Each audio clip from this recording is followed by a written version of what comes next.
Assalamualaikum warahmatullahi wabarakatuh. Kali ini sekilas kisah yang hendak saya sampaikan menceritakan pengalaman saya sekitar tahun 1993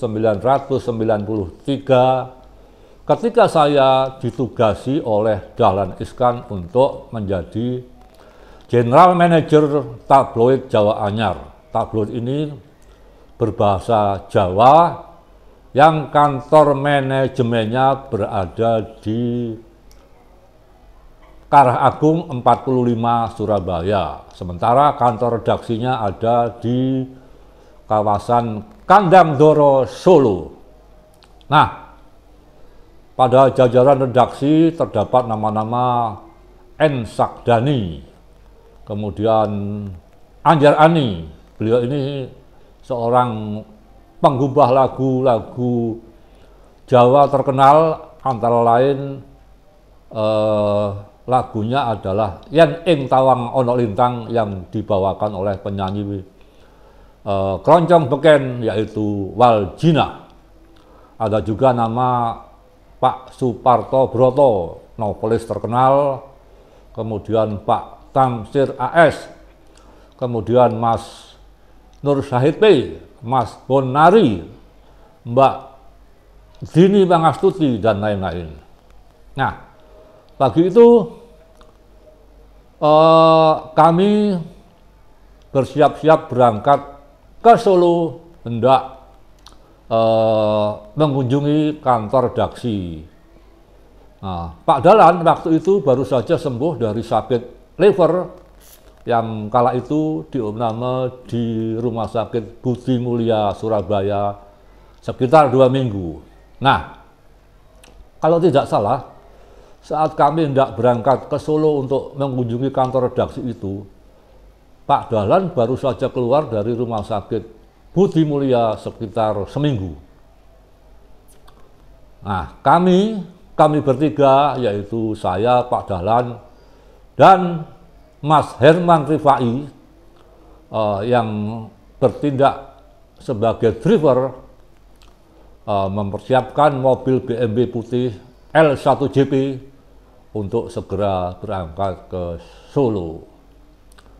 Mas Herman Rifai ini sebelumnya dikenal sebagai wartawan atau koresponden Bisnis Indonesia dan wartawan Harian Suara Indonesia. Pada suatu kelak, Mas Herman ini menjadi Wakil Ketua DPRD Surabaya. Maka pagi itu berangkatlah kami menuju Solo. Menjelang siang hari, Pak Dahlan dalam perjalanan itu nyeletuk, "Yuk kita makan siang dulu di depot pecel lele terenak di Indonesia."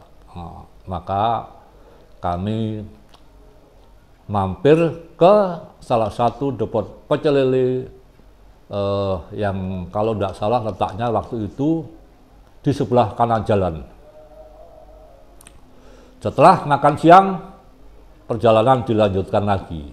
Namun menjelang Saradan, kota Saradan, Pak Dahlan bilang begini, "Oke teman-teman, kita nggak jadi ke Solo ya. Saya kangen bapak saya. Kita ke Madiun saja." Nah, maka mobil diteruskan menuju kota Madiun. Nah, saat tiba di rumah Perumnas tipe 36 yang belum diapa-apakan, artinya belum dibangun, masih kelihatan rumah asli, baru saya tahu kalau ayah Pak Dahlan Iskan itu, yaitu Pak Iskan, tinggal dengan salah satu putranya, yaitu Mas Jainuddin, adiknya Pak Dahlan Iskan. Nah, sampai di sana Pak Dahlan melepaskan kekangenannya antara lain dengan memijati bahu, kaki, betis, dan beberapa bagian tubuh Pak Iskan lainnya. Tentu saja ikut menemui, menjamu kami Mas Jainuddin, termasuk istrinya yang sesekali ikut nimbrung. Nah, mungkin karena saat itu Pak Dahlan baru sembuh dari sakit, Pak Iskan bertanya kepada anaknya, "Lan, piye Lan kondisimu? Sehat?" "Alhamdulillah, sehat Pak."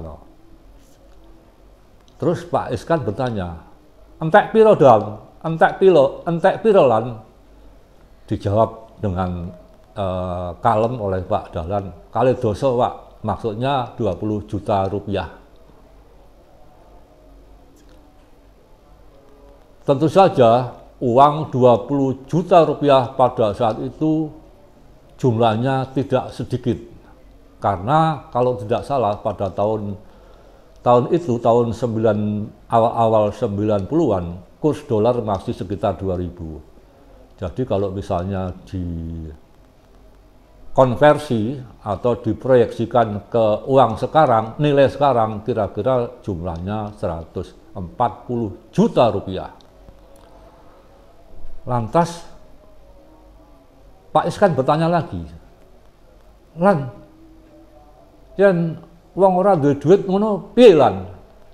Dahlan menjawab dengan enteng, dengan kalem, "Nggih pejah Pak, maksudnya ya meninggal." Artinya kalau misalnya orang sakit yang cukup berat, hepatitis B, yang waktu itu diderita oleh Pak Dahlan, tentu akan berat sekali di sisi ekonomi.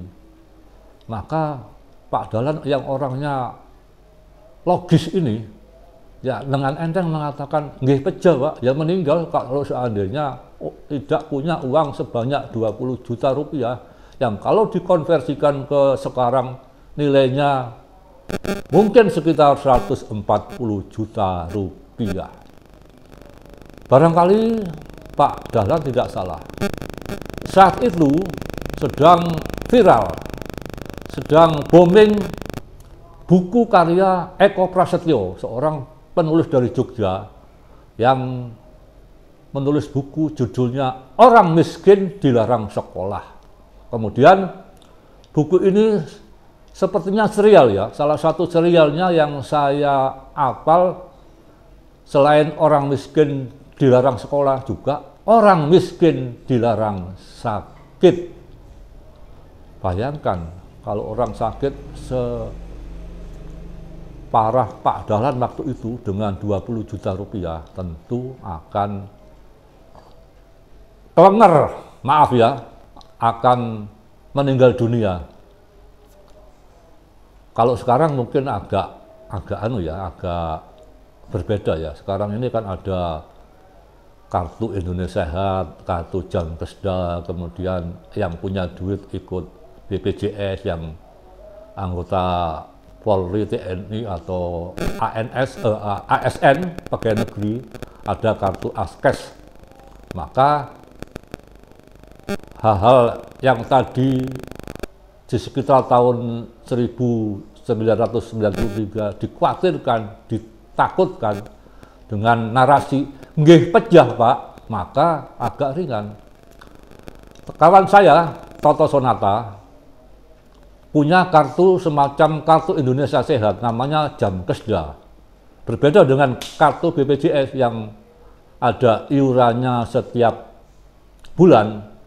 Kartu Jam Kesda yang dimiliki oleh Toto Sonata ini diperuntukkan untuk para seniman di Jawa Timur, dan ini dibagikan oleh oleh Gubernur Jawa Timur pada waktu itu, yaitu Pak Dekarwo. Nah, pada suatu hari Pak Toto ini harus menjalani operasi prostat dan batu ginjal dalam waktu yang bersamaan. Pak Toto bertanya pada salah satu dokter di Rumah Sakit Suwandi, Surabaya, di mana beliau dioperasi.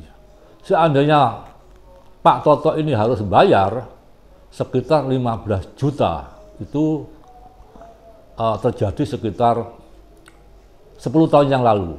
Sementara teman saya, Dr. Suharmono Kasiun, sekitar 2 tahun lalu, beliau menjalani operasi besar, operasi bypass jantung, gratis tidak membayar, karena beliau punya kartu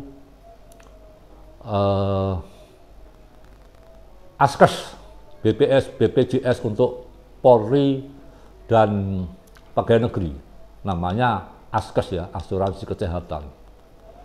Dan itu Pak Harmono tidak bayar sepeser pun. Kalau bayar sama nilainya dengan harga mobil Avanza yang terbaru. Nah, sekitar 14 tahun kemudian, maaf ini, penyakit Pak Dahlan ini rupanya melahirkan ekses yang tidak bagus ya, yang akhirnya mengharuskan Pak Dahlan harus dioperasi di kota Tianjin, Cina. Kabarnya biaya untuk operasi ini, saya bilang kabarnya kenapa? Karena saya nggak tahu, beda kalau dengan narasi 20 juta rupiah tadi ya, saya kan mendengar sendiri. Kabarnya untuk operasi Tianjin di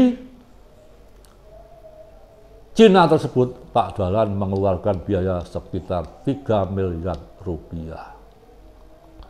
Saya nggak tahu apakah untuk penyakit-penyakit yang menyangkut transplantasi, BPJS, ASN menanggungnya.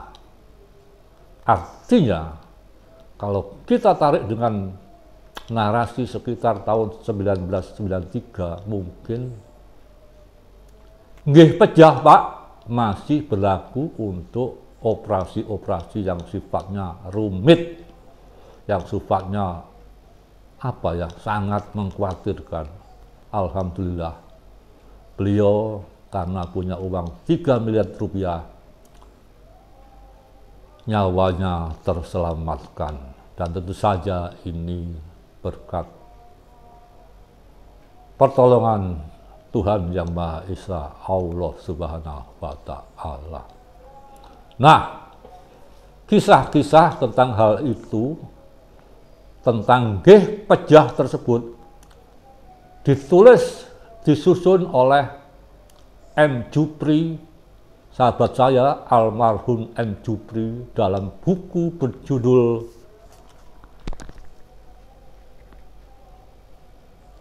Tertawa Setengah Mati ala Dahlan Iskan. Buku ini terbit sekitar 10 tahun yang lalu, disusul oleh sahabat saya almarhum M. Jupri, di mana saya dan saudara Toto Sonata bertindak sebagai penyunting. Sedangkan saya sendiri pada buku yang terdiri dari 99 judul itu, saya menyumbang 8 cerita tentang hal-hal yang unik dari Pak Dahlan Iskan, termasuk yang tadi saya ceritakan yang judulnya Nggih Pejah Pak, yang ada di halaman 98 buku ini. Nah, untuk selanjutnya saya akan menceritakan serial tentang keunikan Pak Dahlan yang saya kutip dari buku ini, terutama pengalaman-pengalaman saya bersinggungan dengan Pak Dahlan. Semoga nanti bermanfaat buat kita semua. Wassalamualaikum warahmatullahi wabarakatuh.